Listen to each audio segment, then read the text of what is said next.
Dans mon jardin. Dans mon jardin, il y a un goyavier. Dans mon jardin, il y a un arbre à fruits de la passion.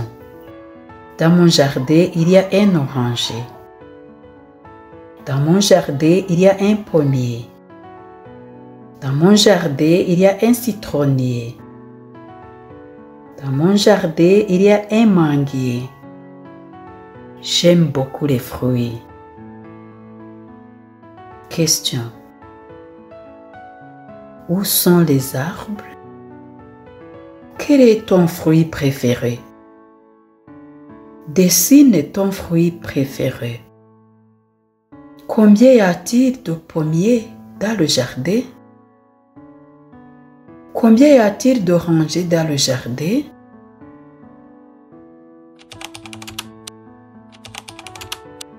Mu murima wanjye. Mu murima wanjye hari igiti cy'amapera. Mu murima wanjye hari igiti cy'imitibwiri. Mu murima wanjye hari igiti cy'indimu. Mu murima wanjye hari igiti cy'imyembe. Mu murima wanjye hari igiti cy'imitende. Mu murima wanjye hari igiti cy'amatunda. Nkunda imbuto cyane. Ibibazo. Ibiti birihe? Ni izihe mbuto ukunda kurusha izindi? Shushanya imbuto ukunda kurusha izindi. Hari ibiti bingahe by'amatunda mu murima? Hari ibiti bingahe by'imitende mu murima?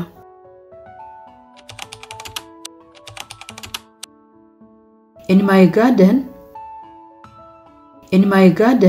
there is a guava tree. In my garden, there is an apple tree.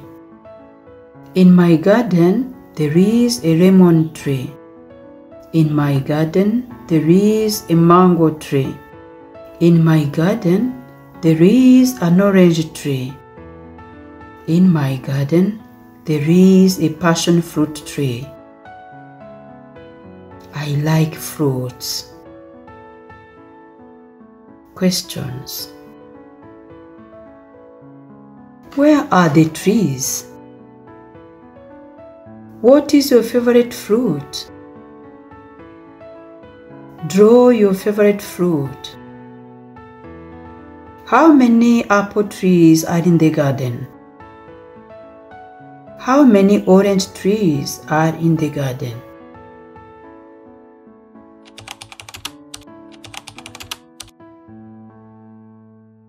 Katika bustani yangu. Katika bustani yangu kuna mti wa mpera. Katika bustani yangu kuna mzabibu wa passion. Katika bustani yangu kuna mti wa machungwa. Katika bustani yangu kuna mti wa tufaa. Katika bustani yangu kuna mti wa limau. Katika bustani yangu kuna mti wa maembe. Napenda matunda. Maswali ya ufahamu. Miti iko wapi? Tunda gani unalopenda zaidi? Chora tunda unalopenda zaidi. Kuna miti mingapi ya tofaa kwenye bustani? Kuna miti mingapi ya machungwa kwenye bustani?